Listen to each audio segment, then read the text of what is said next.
We are Gathering of the Geeks, podcast and YouTube show built around the things we as geeks all love. Hashtag we gather on Sundays. Thank you for checking out the One About W0rldtr33. W0, I don't know. I'm one of your hosts, Emmet, and I'm joined by the... I'm Emmet. I'm joined by the Ted Lasso and my coach Beard, Chris Evans. Chris, how are you? Wonderful. How are you doing? Doing well. Gathering of the Geeks is available on YouTube and wherever you get your podcast. Just search Gathering of the Geeks and you will find us. What's up to everybody in the comments already on this fine Sunday evening? Phil just got back from watching Return of the Jedi on the big screen. That sounds like the best time ever. That would be so cool. What's up to Lauren? Eric grabs you in the comments as well. Cookie, how are you doing on this fine Sunday evening? Chris, before we get started here, what's your thoughts on teeth, on going to the dentist? You like the dentist, Chris? You one of those sickos that likes the smell of the dentist? I like it as much as I enjoy the optometrist. I don't know if that's... Do you like the optometrist? No, Do you I don't. Actually, I think I'd take the dentist over the optometrist. The optometrist always makes me feel blind. But the stupid, does one look better or does two look better? They're the same thing. I've always thought about that too. I haven't been to the eye doctor in like forever ago, and I remember just like faking it. Like, I have no idea what you want from me, sir. Right, and they get aggressive 3 or 4. Like, it's the same thing. So, anyways, I got a wisdom tooth coming in right up on the top here, and it hurt like a real son of a all week. And I despise the dentist. I don't know. It's got to be the worst place in the world. I hate everything about the dentist. My aunt worked in a dentist, so I remember me like going there when I was a kid and crying like a huge baby. And now my wife's sister, she works in a dentist, so like this dentist is always in the family. I just can't get away from it. I had a thing with teeth this week, and it just freaked me out. And I hate the dentist, Chris. And I just wanted to know what you thought about the dentist. It's fine, I guess, but my enemy is the optometrist. The optometrist. Also, I've nenever heard anybody say they hated the optometrist. So there you go. Cookie's another one. Yeah, they look at the balloon. What balloon? What? The puff. So they make you sit in that machine where your chin goes on the thing. They want you to stare at a balloon or something in the distance, and then they blow They blow air into your eyeball. That sounds horrible. Yeah, and they act like it's supposed to be. Why did you move? Well, hey, jack off! You just sprayed something to my eye. I feel violated now. You just not cool, bro. Yeah. What's up to Zeddy and Matthew in the comments as well since we started talking. Anyways, that was my story about teeth. I've had this wisdom tooth coming in for like 5 years. It just slowly keeps moving, and it just hurts. And like last week, I could barely talk. I think it was like Tuesday or Wednesday last week. I could barely talk, and it was just the worst. You know, I hate teeth. Teeth suck. I hate wisdom teeth because they are just vicious, and mine are impactful. So they grow toward the teeth, which is a lot of fun. Mm-hmm. Yeah, see, I have this gap between my two front teeth, and I've always thought, oh, maybe my wisdom teeth will come in. It'll kind of push my teeth together. I'm like, no, I don't want that. I don't want any movement of any teeth. I don't know. The teeth have to go somewhere, so I assume they move, but I don't know. You ever see an X-ray of a baby's head? Yeah, creepy, isn't it? Yeah, with all the teeth already there, it's wild. Like, that's a fun thing to Google if you in the mood. See, I thought that like seeing all those. Whatever you call them when you go to when you're pregnant and you see like all the baby and stuff and you see like their skull outlines, like that's a freaking alien in there. It just looks weird. Yeah, wait till you see the teeth already there. Yeah, it's terrifying. Yeah. At any given time, that kid could have a full mouth of adult teeth, and they look like the Mask, Jim Carrey in the Mask. All right, so that's a little slice of life to start this episode, guys. We missed out on last week. Last week on the Saturday, I went to the city and watched Monster Jam, my monster trucks with my kids and my wife. So we missed last week. So we're kind of going off 2 weeks of reading and watching. So Chris, what you been up to, man? What's been catching your eye? What have you been doing? As far as reading, I've actually been using the DC app a lot. So I've been catching up with some stuff I haven't read, some stuff I have read. Like I reread World's Finest, the Mark Waid book.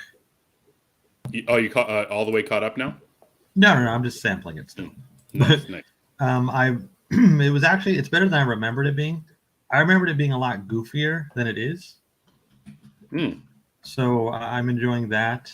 I started reading Superman for All Seasons because I've read pieces of it, but now I want to read all of it. So I have a little bit left of that. And I want to get into Green Arrow. I had a conversation on Twitter recently with our friend, comic guy Steve, and someone else. I can't remember who it was, but I want to get into Green Arrow, and that new issue came out this week, and I didn't get to it in time. So I will probably read that going forward, and also some of the older stuff. But the highlight for me, which we're going to talk about, is World Tree, or I don't know how you're supposed to say it. There's another name in the comic. I have no idea how to say it. It's the new Tiny Onion book. That's right. Yeah, we'll get to that for sure. Yeah, that's about all I've read. I have given up on the X-Men for right now. I am pretty sure I'm on strike until Krakoa is done. I have had enough. Well, that's pretty good. Like, what's that? 3 years now? It's 3 years, but I've also given up at different points. But now I don't even want to read Wolverine anymore until Krakoa is done. I'm not interested, and it's a shame because there's that big Sinister event going on right now that I think just finished. I don't even want to read that. Well, I had messaged you about that. We both read Sins of Sinister #1. I felt like that was 3 months ago now. I don't know when it was. I'm like, this is kind of interesting to see where it's going. Like, a little bit of a different Mr. Sinister than like what I know from the animated series. I'm like, okay, well, let's see where this goes. But then it didn't go anywhere. Like, it went off to spin-off books, and it felt like the actual Sins of Sinister, like the event didn't feel like anything. And like, I'm pretty sure there was a book out last week or this week, Sins of Sinister Dominion. It's the finale. I think it's called Dominion. Yeah. So anyway, so it felt like it was here, it was big, and then it didn't go anywhere, and now it's doing something else. So like, I've been off X-Men for forever and ever. I basically never got into it. Like I read House of Powers. Powers and House. They were the. So I read that when it first came out. Like, this is good. Yeah. So I read that pretty religiously as it came out. But then quickly I couldn't keep up. But it's it's interesting. Like, I think this feels like the end of the Krakoan era. Like, they're doing this the end of the X-Men or whatever it is. The fall of X, I believe. The fall of X. So it's just interesting. Like, it really for you now feels like even the end. They can't come soon enough. Like, even this big build up to this big event, like the end, you don't even care. I don't go away now and give me the new. I honestly wouldn't mind if after whatever this Fall of X does, if they just reboot the entire book. Like, if we start from, let's say, the First Class era and just rebuild, I really wouldn't care. I'm tired of Krakoa. Yeah. So I never thought about that. So the first Krakoan book, that was like, it still felt like a sequel to the end of the last X-Men book. Do you know? Or did they hard reboot X-Men? No, it wasn't it was more of a gradual thing, but the way Krakoa happened was House of Powers, and it was, I mean, they spent time building it, I guess, for you. But I don't think I just don't think it matters. Like, nothing they've done on Krakoa to me stands out. There's been some fun stuff. We've had some cool characters come in and out. But they've also fundamentally changed a lot of characters. Like Sinister, he is a full-on joke at this point. Right. And I don't like it. Yeah. I understand wanting to make him lighter and maybe a bit more fun. That's fine. But now, like I said, he's basically just comic relief. Right. There's nothing sinister about him. That was my thought when we had read Sins of Sinister. Like, he was joking and he was quippy and he had this nice, like, long flowing hair. Which, the look is cool. Yeah, sure, but he looked handsome. He didn't look menacing in a certain way, and the way he was talking wasn't menacing either. So I agree with that. But I just thought, like, I can't remember now if they in the launch of the Krakoan era, if they mentioned X-Men books that had come before, and Well, now yeah, if we're going it's one if we're going to continuity. the okay, so then at the end of Krakoa, we want them to never mention Krakoa again. We want a new continuity. Is that Oh, what if you're possible, saying? that'd be wonderful. Yeah, so like, and that's what I'm trying to like. X-Men is always really weird with their continuity and Mhm. their storylines, but I wonder if by the end of or the fall of X-Men, if they're able to start brand new, like relaunch X-Men, like in a way. I don't know. That's They may like I have just to. read like I just read an advanced copy of the new Shazam book from Mark Hmm. Waid and Dan Mora. I They want to read that. explain who Shazam is. They explain who he is again. Like this is the first time anyone is ever kind of reading Shazam, and I wonder if you do that again with X-Men. Do you relaunch? Do you reinvent, or do you just take Krakoa away? Do you blow up Krakoa and then you just continue on with these characters in a certain way? I guess it depends how it ends, because Yeah, ideally I would say, yeah, let's just redo it, sure. because I think they've lost a lot of fans during this Mhm. period, and they've gained some too, but I think they've Mhm. lost more than they've gained. I don't know for sure, Sure. but we'll see what happens. Mhm. I'm hoping for the best. It just I'm sitting this one out. Yeah, you're sitting on the bench for this one. I'm sitting this one out. But as far as rating it, that's all I've read and got to and protested. So Yeah, I only have one read over the last little while. Either it's been pretty busy, and that's World Tree. We can get to that mhm. towards the end of the show if you want, though, Chris. So, Yeah. what about watching anything? Did you watch anything over the So last little while? watching, yes, I did watch some stuff. Just a quick plug. We both watched Princess Bride. I loved it. I think you're Indeed, still we on the did. fence about it. Yeah, on the fence. That's a good way of putting it. Okay. Yes. We did do the podcast. We've had a great response to it. So the podcast we did with our friend Cookie Monster. Hmm. So thank you guys for the positive responses we got from it and for even listening to it.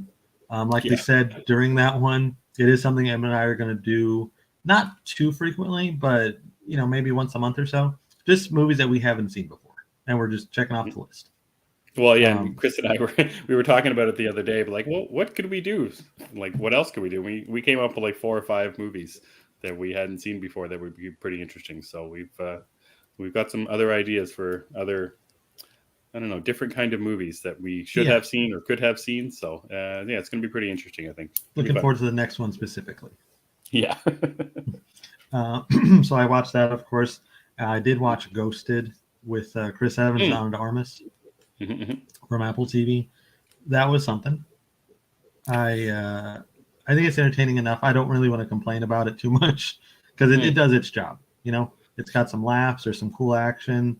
Both of the actors are likable, of course. It looks really Mhm. pretty. It's well shot and all that stuff. So Mhm. Mhm. I watched that. Uh, One question about that. yeah, This Chris Evans, his post the other Avengers one.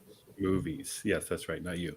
I'm thinking about what he's done since Endgame, Gray Man, and this and I was Ghosted. trying to Is think. that I was it? thinking that the other day too. What has he done post Endgame that So, I've and liked? what do you think about that? What do you think about his post Avengers career so far? Or like, those are the only two that I can think of. If anybody else wants to look on IMDb, or if you know of any other movies that they've done, just doesn't seem like two surefire hits for one of the most popular and best parts of the Avengers saga.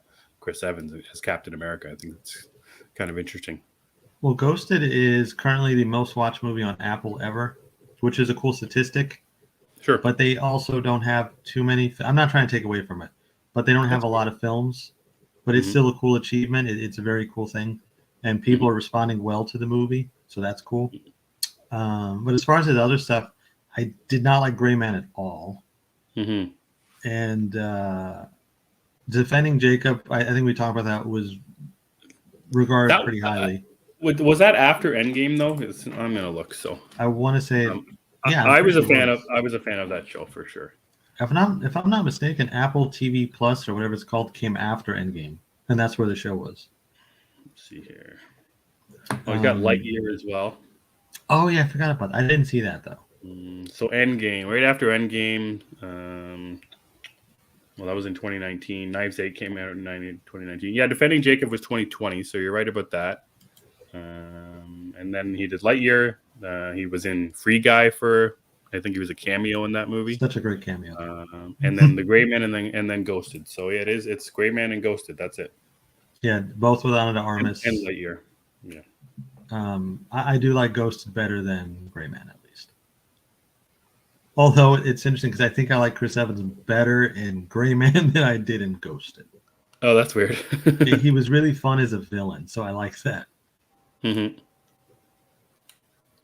Ian did not like it either. He says the chemistry between Armas and Evans was non-existent. None of the human stuff hit. The story was generic, very mediocre. I don't think he's too far off that comment. Mm-hmm. I think I did like it more than him, though. But I watched that, and then I also rewatched the Burton Batman films this week. That was an interesting time. They have not aged the best for me, but that's okay. Oh, okay. I think I'm pretty negative tonight. Lay it on us, Chris. We're ready. They have not aged that well. I like pieces of them still, but overall, my big takeaways are I love Danny DeVito's Penguin still. I think the Joker's fun. I love the look of the films. I like the physicality of Michael Keaton's Batman. The banter between him and Gordon. The banter between him and Alfred. Other than that, I could probably do without him. Interesting. Mm-hmm. Well, yeah. I don't want to spill too much tea, but in our conversations and messages with you and I and Zeddy and Nico, you haven't been as high on the Michael Keaton coming back as Batman. You are spilling tea, sir. Yeah, no, sorry. And then when it was, Keaton was supposed to be the Batman of the DCU going forward, I wasn't happy about that either. Just age-wise, it didn't make much sense for me to have an older Batman launching a new, or whatever. So I was surprised when, I think you gave it a pretty fair chance when we were talking about it. It's funny that you like the Tim Burton aspects of these movies, it sounds like.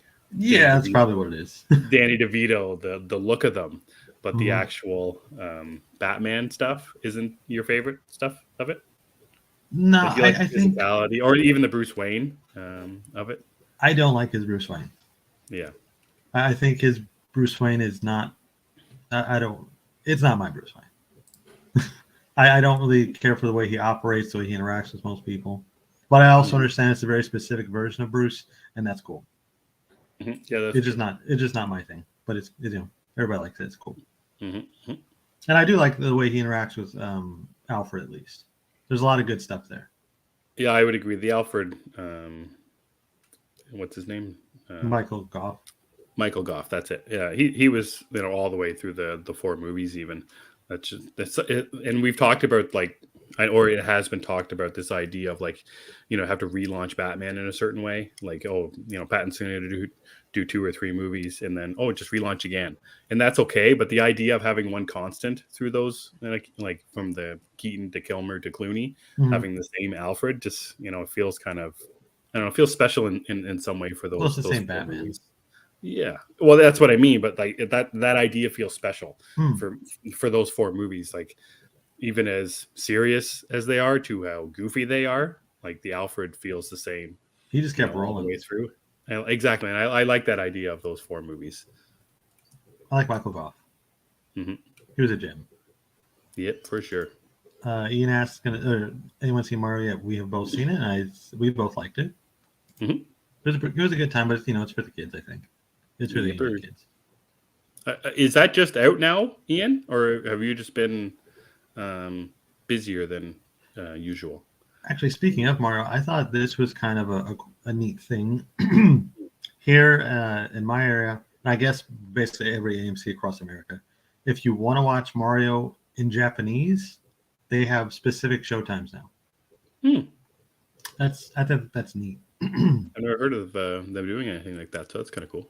Yeah, I'm curious how the voice work is compared to Chris Pratt. Not that I didn't like Chris Pratt; he was fine. Right. But I'm just curious how the Japanese actor sounds. No, there you go. Interesting. I'm surprised we got that first. That seems so strange. You know, Yeah, you would think it's a Nintendo, global you know? release. Yeah, you would think so. And I think it just made $1 billion by the end of this weekend too. So It's it's about to still catch another releasing. billion. Yeah, it's still releasing in some places. That's going to be huge. Yes. So that concludes my watch and read. That concludes my. Oh, and I watched a lot of Mad Men clips today. I was gonna say, Chris and I talked about Mad Men for a little while today. I can't remember why we brought it up. Because we were talking about advertising. I had a line for Where Monsters Lie. You're selling Where Monsters Lie #4. Yeah, and then you went on Twitter and said, "You know what? It's about time for a rewatch." I think that happens to me all the time, and watching clips like that doesn't help. It's like, oh, this is good. I should just watch the show. It's one of the best TV series ever created. Yeah, it's also one of the most well cast TV series because not everybody's like a big star in that show. Even now, they're not. Yeah. Geez, is anybody a big star? Even John Hamm's really not a big star. He's known, but no, he's not a big star. Yeah. I can't remember the name of the actress who plays Peggy. Oh, Elizabeth Moss. I was going to say Elizabeth Olsen. I know that's wrong. Yeah, she's won a couple Emmys for The Handmaid's Tale. Yeah, she's very popular. Mm-hmm.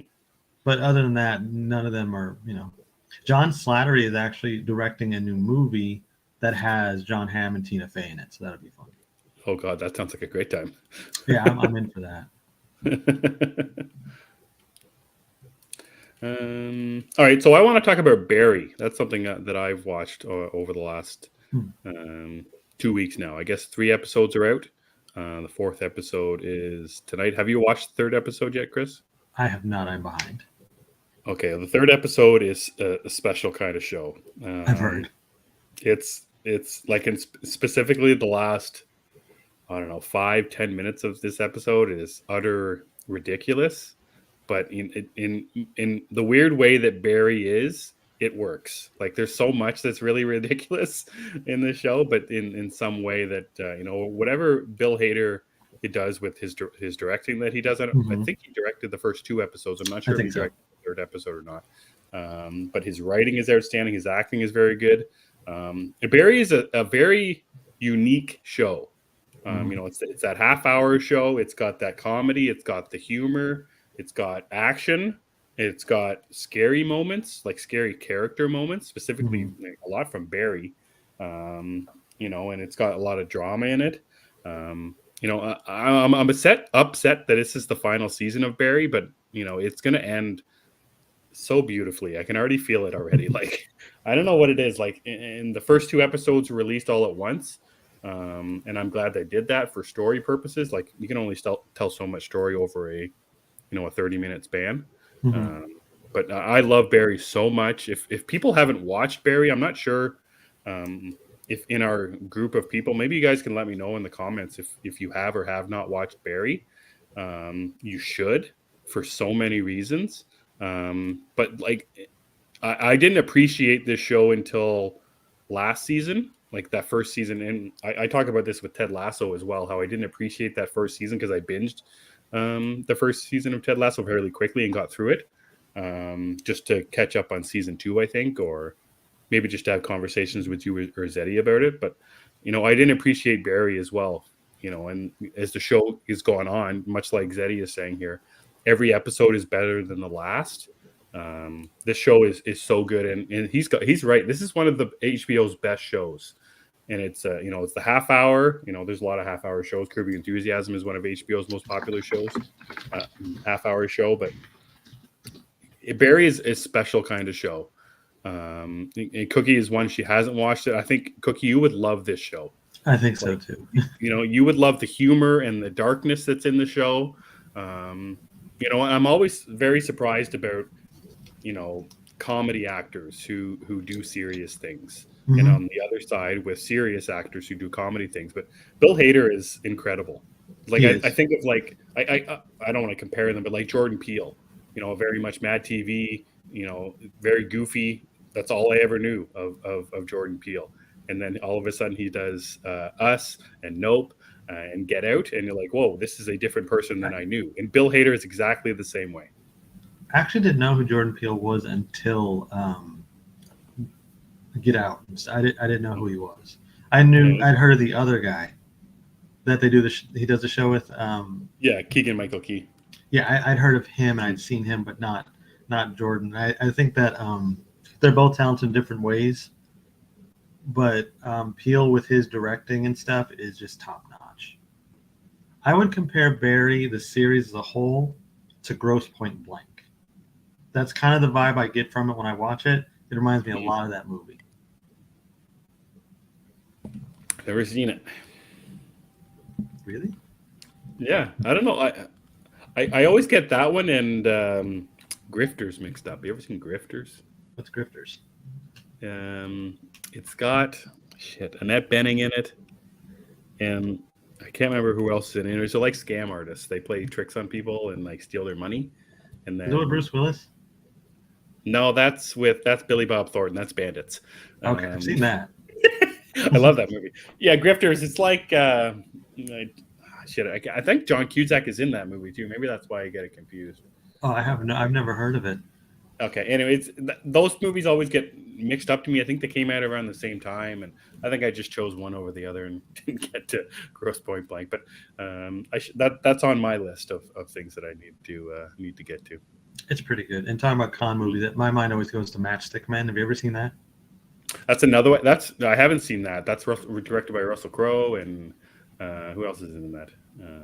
Matchstick Men. It's with Nicolas Cage and Sam Rockwell. Sam Rockwell. Yeah, I'm pretty sure it's directed by Russell Crowe. Not Russell Crowe. The guy who directs Russell Crowe all the time. Ridley Scott. Oh, that's one of my favorite movies. I was thinking, did Russell Crowe direct that? It's a great movie. Yeah. The guy who always directs Russell Crowe, though. I got you. Mm-hmm. Ian says he didn't not like it, just didn't do anything for me. I don't think I gave it a chance, so I'll return to it. Yeah, I would say give it another shot. It's pretty fun once you get into it, I guess. And the episodes are short. Like I binge watched the first 2 seasons fairly quickly, which is unusual for me. I don't usually binge watch something unless I'm really into it, and I did with that. It's great. Hey, Travis. Travis says he's watching this and the Zack Snyder Justice League Q&A that includes Ben Affleck. Why am I not watching that? Yeah, I didn't know that was going on. Right before you came on, it was like a whole bunch of people were tweeting him in a black mask. I'm like, that's what Chris is doing. He's just watching this full circle business. No, I was eating, but I want to see. I guess I didn't know Ben Affleck was there. That's cool. Yeah, a whole bunch of people are coming out for it. Okay, so Barry, the 3rd episode that was out last week, Fred Armisen is in it. That's my spoil. Yeah, I saw the picture of him. Yeah, he's in the show for, I don't know, 50 seconds maybe a minute. And it's an outstanding little cameo. And like I said, the ending of that episode is just incredible. And it's a great show. And I'm very happy that I like it. I don't know what it is. Like, we talk about Ted Lasso and how it makes you feel a certain way. I don't know what it is about Barry that makes me feel a certain way. I don't know what it is. Maybe it's because it feels so personable. Like with I didn't know you were Hitman these days. Yeah, that's right. Personable. We talked about this a couple of weeks ago when we were talking about secondhand embarrassment, how you feel like Succession. I feel a lot of Barry as well, the show. Just like Sally in the show, how sad she makes me feel with how hard she tries sometimes. Anyway, she has a very special moment in episode 3 as well. That takes quite a turn. Anyway, so yeah, people haven't watched Barry, highly recommend. Ian, I think you should definitely give it another chance. And like Chris said, it's only a half-hour episode, so you don't need to spend too much of your time. But I definitely get to it. It's got Fonzie. Sure. What's that? It's got Fonzie. Oh, of course. And that's the only thing I'd really seen him in too. Like I never watched Happy Days or even reruns of Happy Days. Oh, really? Yeah, this is my introduction to him pretty much at all. And from what I've seen from him, well, I guess I've seen Waterboy. I saw the Waterboy. But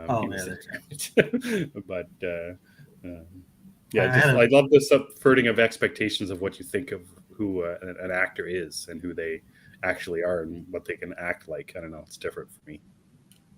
I kind of see Fonzie when I look at him because I had a phase of when I was a child, teenager, or whatever, where I would watch Happy Days religiously, and I love Fonzie.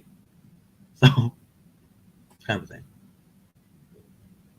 But he's been great in other stuff too. Yeah. I think it's Scream a lot also. He's the principal in the first Scream movie. Oh shit! I totally forgot about that. Yeah, spoiler alert for anybody. He dies a horrible death. Yeah, yeah, I love that Henry Winkler for sure. Okay, so that's Barry. The other thing that I want to give people a recommendation for, and Cookie, I think you're another one who I think will like this show. It's because you're a, I don't know, I don't want to say this in a weird way, but you're a sick and twisted person. In a very, I don't know very a nice way to say that. Yeah, it isn't a nice way to say it, but you know, she likes that that stuff that freaks you out. That's a nicer way to say it. So there's Dead Ringers on Amazon Prime came out. I think it was last week. It's got Rachel Weisz in it. She plays twin sisters, and they're gynecologists. And one of the sisters is very confident, and one of the sisters is not very confident. And it's a very hard show to explain, but it's very uncomfortable. There's a lot of birthing scenes in it, and there's a lot of physical horror to it. But then there's also backstabbing and guilt and hatred in it, and pitting people against each other, and specifically the sisters pitting each other against each other. You know, the one who's more confident is, you know, a very sexualized nature to the twins, not with each other, but in more of an outward fashion. So it's based off of a book, and there's also a movie where Jeremy Irons plays the twins, directed by David Cronenberg, and it's a very wicked and twisted look, or the show is a very wicked and twisted look at women's lives while they are pregnant and then thus giving birth. How specifically in this show, it's not very nice and not very easy for women to feel comfortable with their bodies and with losing a baby during birth or giving birth to a very happily healthy baby. So in a roundabout way, the show is very much about, I don't even know what the show is about, like on a subtext level. And that I was struggling with this when we were going to be talking about World Tree as well. But I was going to ask you, Chris, what the hell is this book about? But you know, trying to explain what Dead Ringers is very difficult. But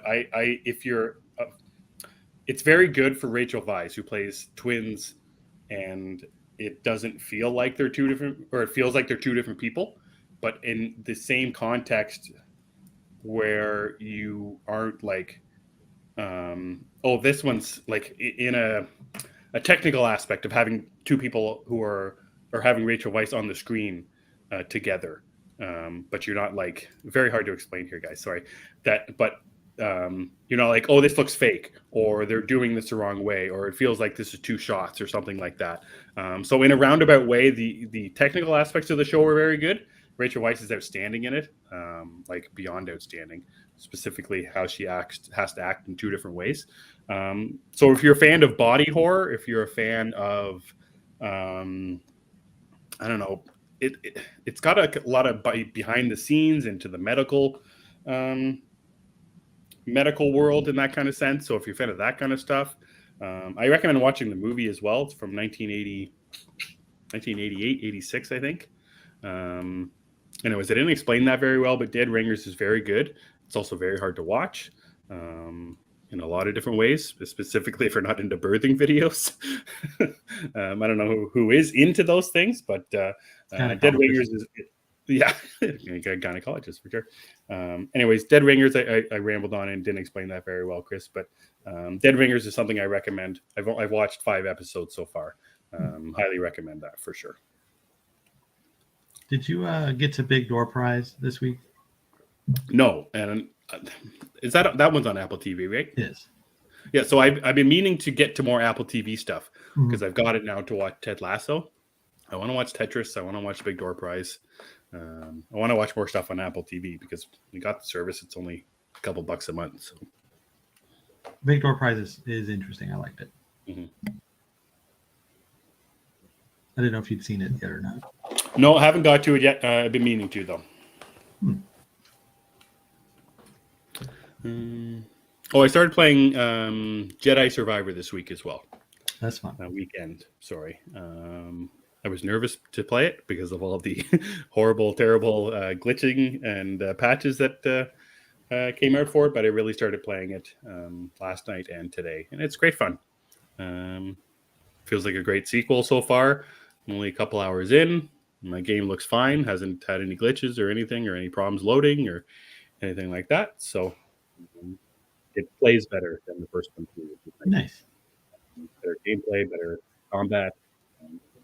Haven't got too much into the map yet. That was one of my big issues.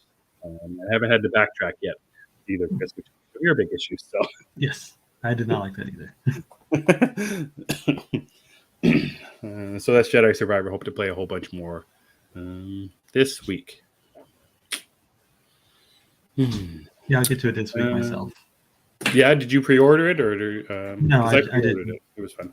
No, I didn't pre-order it, but I'll get to it. I just haven't had time to sit down and mess with anything. Nice. All right, so that's what we read and what we watched this week. But we kind of did want to focus on something else that we read this week, something that we've been looking forward to for a little while, ever since the cover kind of came out for this book. Chris, I think is when we were excited for it. So yeah, James Tynion has a new book out for Image called World Tree.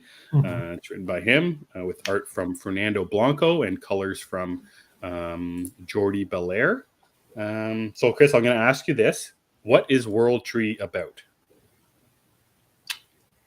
Stuff. It's about stuff. It's kind of hard to explain this book. It's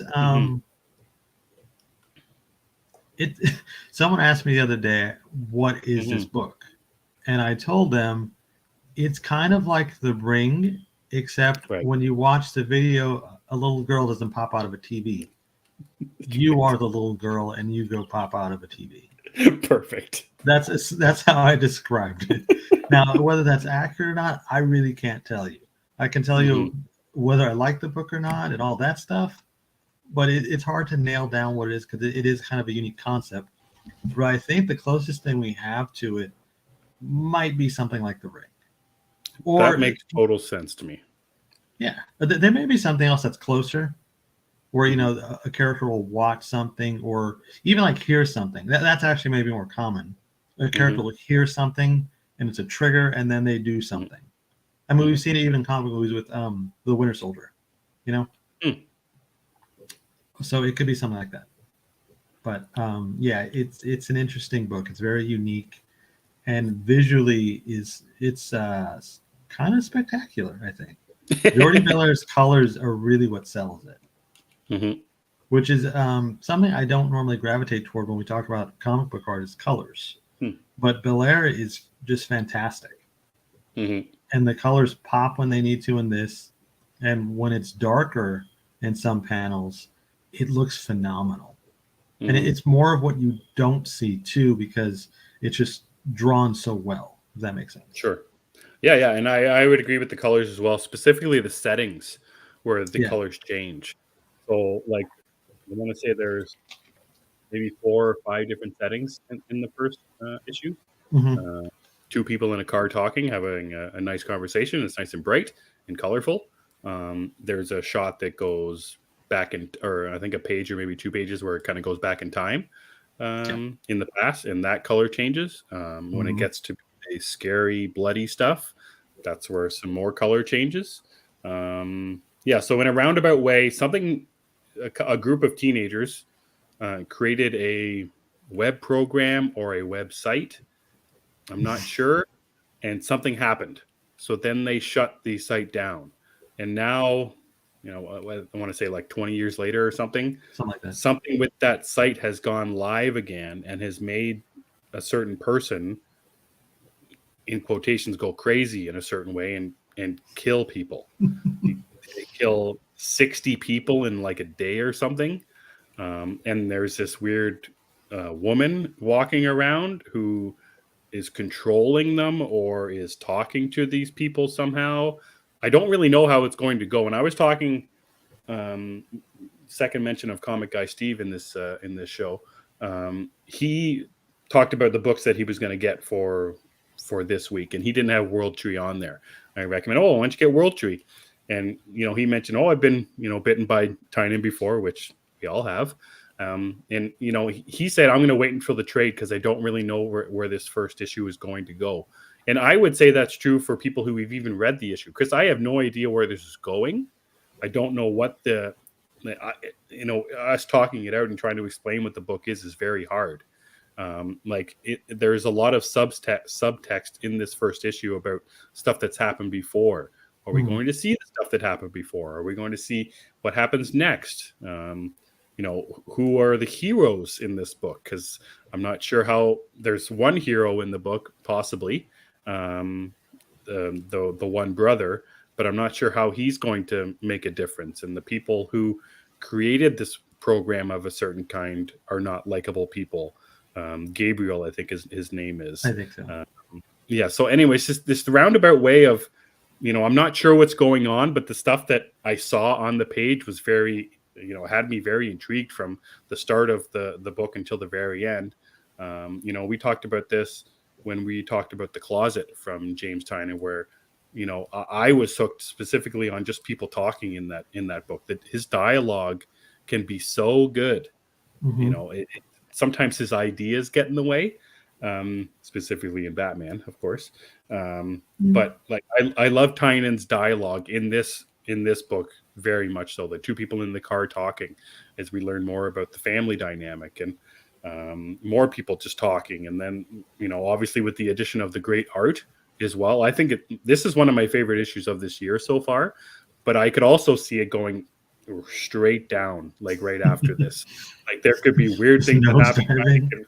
Exactly. There could be a sharp nose. It's very interesting how it's going to go, but I was instantly hooked by this book right away. And I hyped it up pretty strongly, for myself as before the book come out. So I'm happy it lived up to the hype, and now I'm just worried that it's not going to continue that hype train over the, how many issues there are. I remember months ago when they debuted the cover, and I sent it to you, and I was like, what is this? And we didn't have any idea. And now having read it, I guess I have a better idea of what it is if I think of it as like The Ring maybe meets Faces of Death. If anybody remembers what that was. Or is. They're making a new one or something. But what stands out to me, of course, is the art, the dialogue, and also just the flow of the story. Because I think, and this is still surprising to me, Tynion is a very good storyteller. The way that he layers these things just works. You and I are both big on The Closet. I've been big on other stuff I've read from, like Nice House or Last House on the Lake. What's it called? Nice House? I think it's Nice House on the Lake. Yeah, that was really good too, and it was layered with that. It was also so busy, but even then, if you kept reading it, it came together. And I think that's kind of what this is going to be. Something more akin to Nice House on the Lake compared to The Closet. This is more like the bigger story. And what's presented here is something special. And it's also darker than a lot of comics out there, because it deals with murder, and it's not just like, oh, someone got shot. Not to take away from that, of course, that sounds weird. Sure. But it's grisly murders.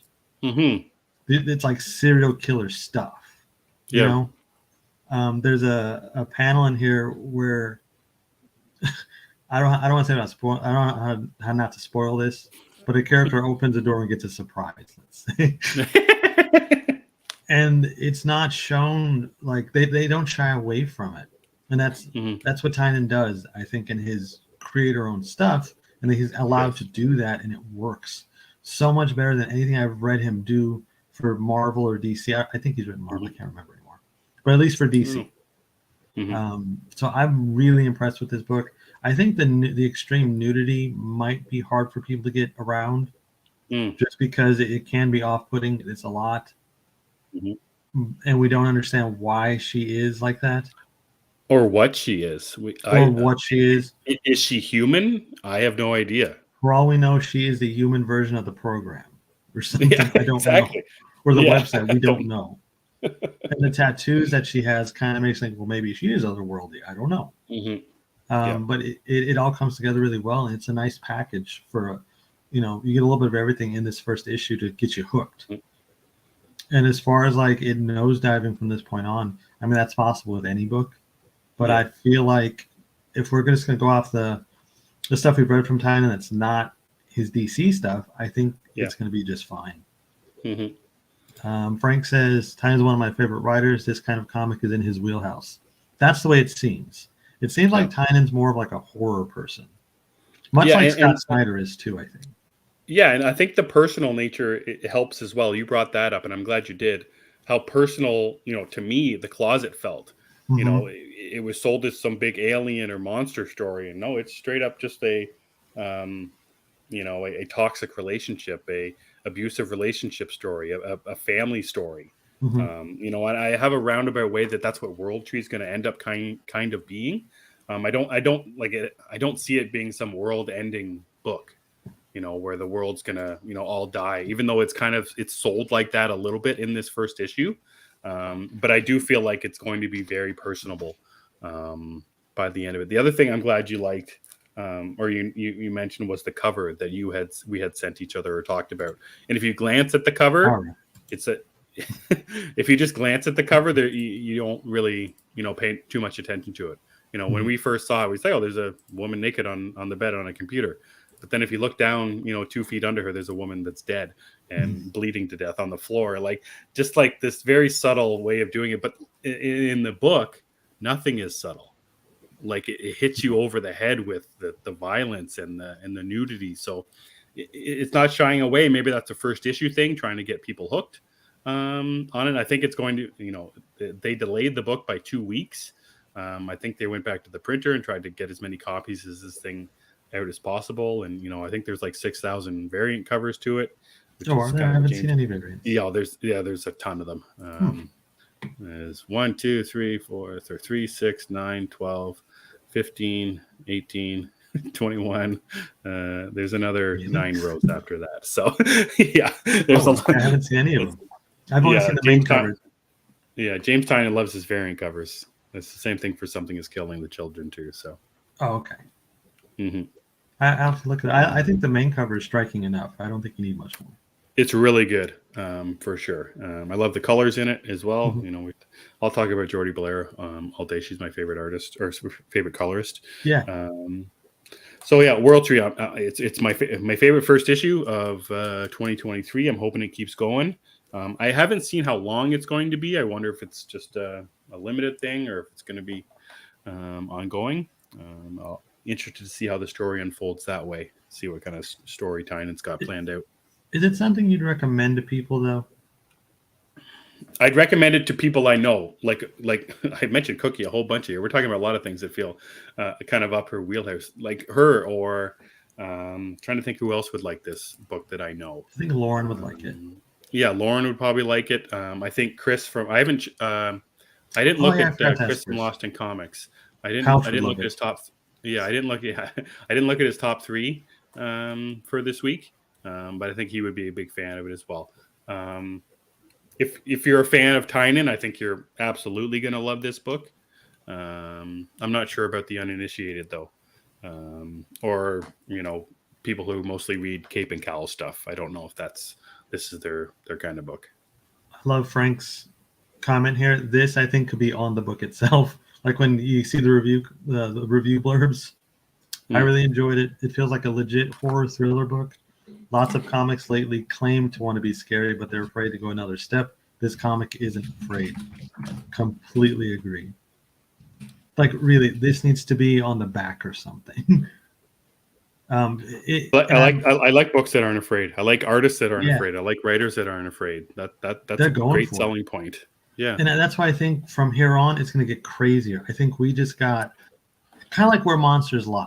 I was just going to mention that. It's like, you think that's crazy? Oh, wait until you see what we do next. Oh, you think that's crazy? Wait until you see what's next. So I think that'd be a great way to do it, and like not letting off the gas pedal and kind of teetering along, but keep ramping up that crazy. Keep giving us extreme violence, if you were, and keep pushing that story forward. So Yeah, and the way it ends, yeah. I think it has to go that way. Yeah, it ends on the last. There's 3 panels inside the last page of a guy looking shocked, the same guy throwing up, and then the same guy going, "Oh God," having what just happened in the last panel. I love Top tier I love comics. that ending. Yeah, exactly. Real simplistic nature to it, but a guy Beautiful. looking shocked, a guy throwing up, and a guy saying, "Oh God." Another thing. One last thing I want to mention: the paneling is very classic comic book. Yes, it doesn't try to be too much that way. I agree. Yeah, it feels like you're reading something older where there were like 6 panels to a page. So you're getting a lot of story. Yeah. It's good stuff. Yeah, I totally agree. And, we've talked about that as well with ease of read. Like we talked about, Andrea Sorrentino's books when we were talking about The Imposter, how his paneling is kind of all over the place and it can be hard to follow. It's very easy to follow the book with it is, I want to say it is overly dialogue heavy at times, but it doesn't feel, it doesn't feel like you're getting hit over the head with it. Like it's a real drag. And I think that's because the art is so good. The colors are so good. So I think that works all the way around. Cookie says she's going to read it tonight. If you get around to it or after you do, let us know what you thought. We are curious. I'm really curious how people are going to take this book because I haven't seen a ton of reviews for it. So I'm really curious. I think it's great. You seem, we're on the same page with this. I'm curious what other people will think. He says this chick is butt punching a cell phone. Michael Myers would never. Christ.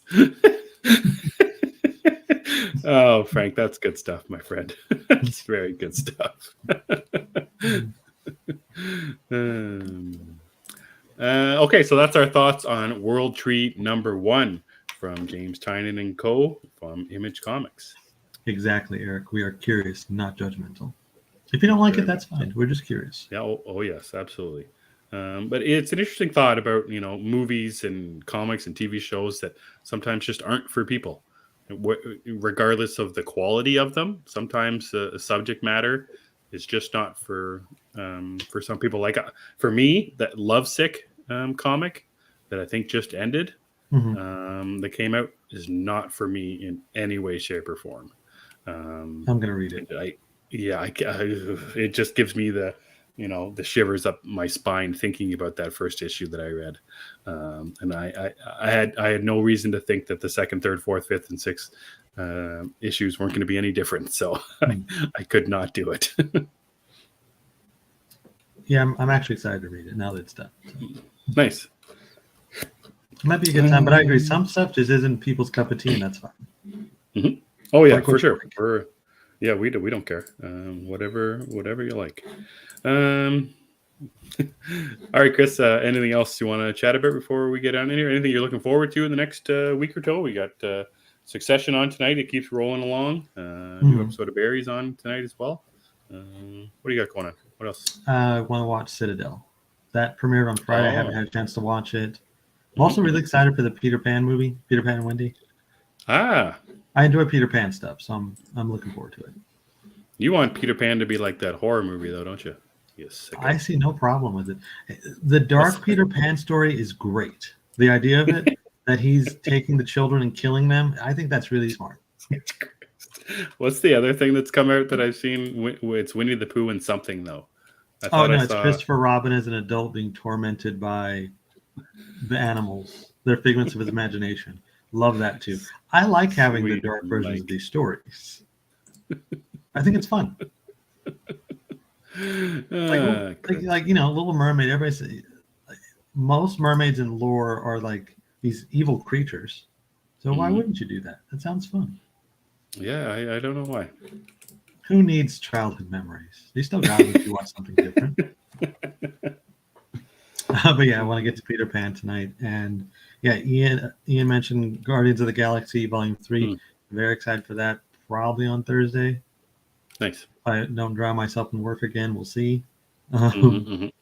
Bill says I'm going to watch Pan tonight. Keep my expectations in check.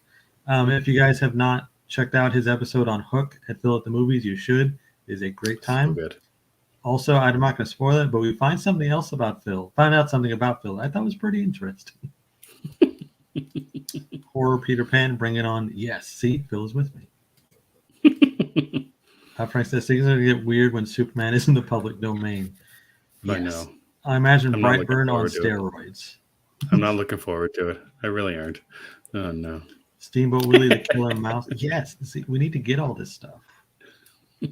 I think it's good for our mental health to have these differences. Differences. Yes, different versions. Why does it have to be the horror version, though? Can't they just make it like a rom-com or something? I mean, do you want to see Christopher Robin and Winnie the Pooh date? I don't. No, I don't. I want to see them wholesome. talking by a tree while Pooh's drinking honey and Christopher Robin's reading a book. That's what if it was like Ted, but instead of Ted, it's Winnie the Pooh? Yeah, see, there you go. Christopher Robin's going to be coach of a soccer team. Keep it simple. I mean, I don't want no blood and guts for poor old Winnie the Pooh. It doesn't have to be blood and guts. It just could be elevated horror. Let's try that. Like maybe you don't know if Pooh is real and he's tormenting. Elevated horror. That's great. I learned that from Scream. I hadn't heard that term before. Oh, really? Yeah, I don't think I'd heard that term. That's great. Yeah. Bring on the horror fairy tales. Yeah. They must have a market for them if they're making them. So whatever you like, people. Ted Pooh crossover.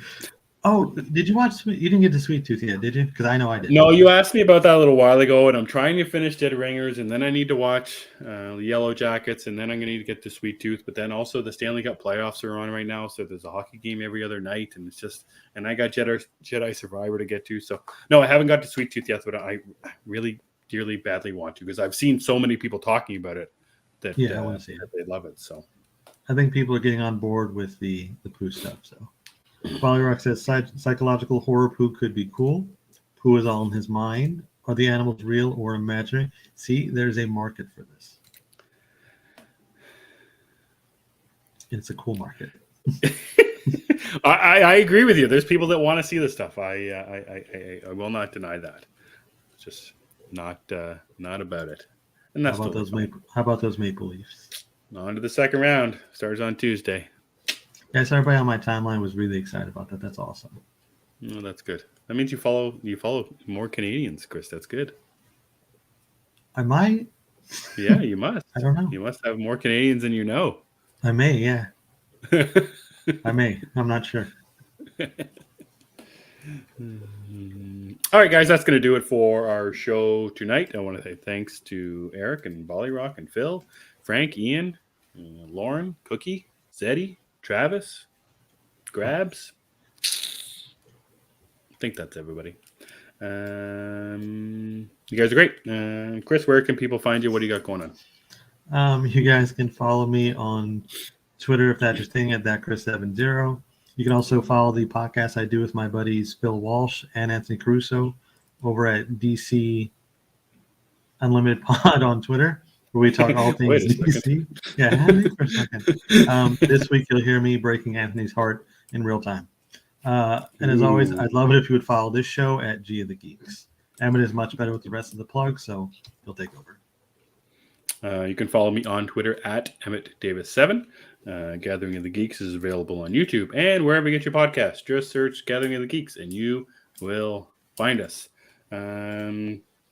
Chris mentioned it already, but please, guys, make sure you are subscribed, following, whatever it is, to our podcast feed. We've got new stuff coming there, every once in a while. So we would appreciate it if you follow us there. Make sure if you're watching us on YouTube that you like this video. And if you're not following us on YouTube, please make sure you do. We are stuck at 68 subscribers. Sure would be good to get one more subscriber. In saying all that, for Chris and I'm Emmet, and we gather on Sundays. Have a great week, everybody.